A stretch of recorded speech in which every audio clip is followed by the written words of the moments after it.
My name is Alex, and I am with the Kansas City chapter of the Missouri Green Party. I'm the co-coordinator, and I also work in the organic agriculture industry, and so that regenerative agriculture is one of my passions.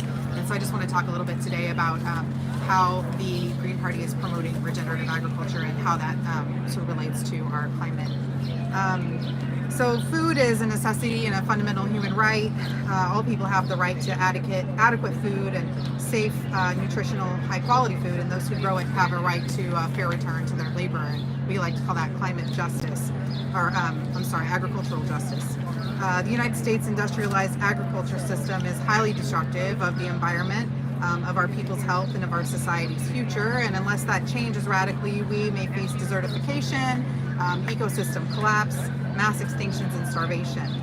Our civilization itself is threatened by the loss of the ecosystems, services on which it depends for its existence, and agriculture is the high-order term in climate change, not only because of the amount of carbon it contributes, but also because of the potential carbon that it could sequester and restore a healthy carbon cycle. So the Green Party does a lot to promote regenerative farming. We are the party of people, peace, and planet over profit. And some ways that we do that is by advocating for localized and decentralized food systems, which will decrease our dependence on fossil fuels and also increase our dependence on each other and building communities. We advocate for increased organic standards and decreased use of pesticides, which are destructive of our environment and our community's health. And we would like to see those pesticides phased out. We advocate for increasing labeling standards so that people can know what is going into their food and what is going into their environments. And decreased energy use, obviously, which is a huge issue that we have facing our climate.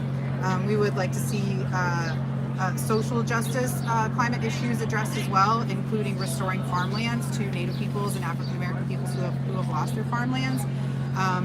And just overall, again, as the party of people, peace, and planet over profit, we cannot ignore the impacts of climate change and the ways in which agriculture contributes to those issues.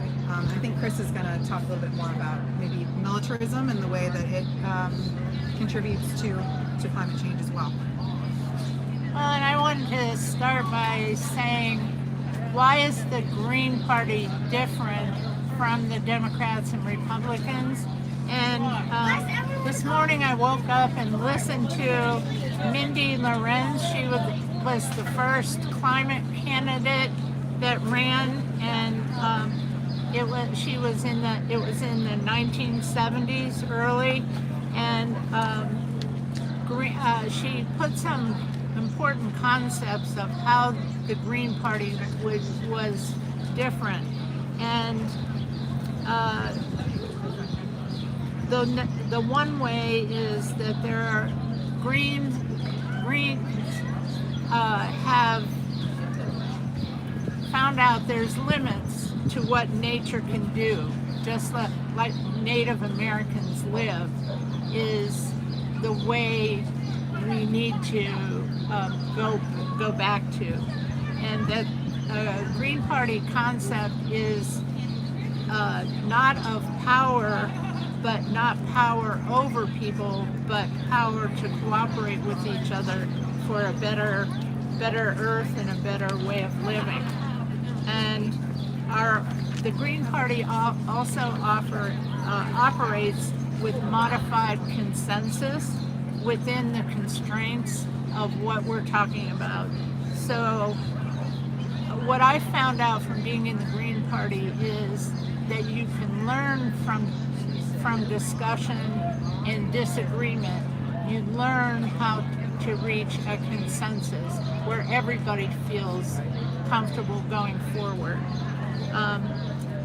In the past, environmental groups have not recognized social injustice, and so this is a good change that's happening across the country. They recognize that people in America are materialistic in nature, but that's because the society we're in is materialistic and encourages materialism. And so we're having a book club on the book Degrowth, which is Less is More by Jason Hickel.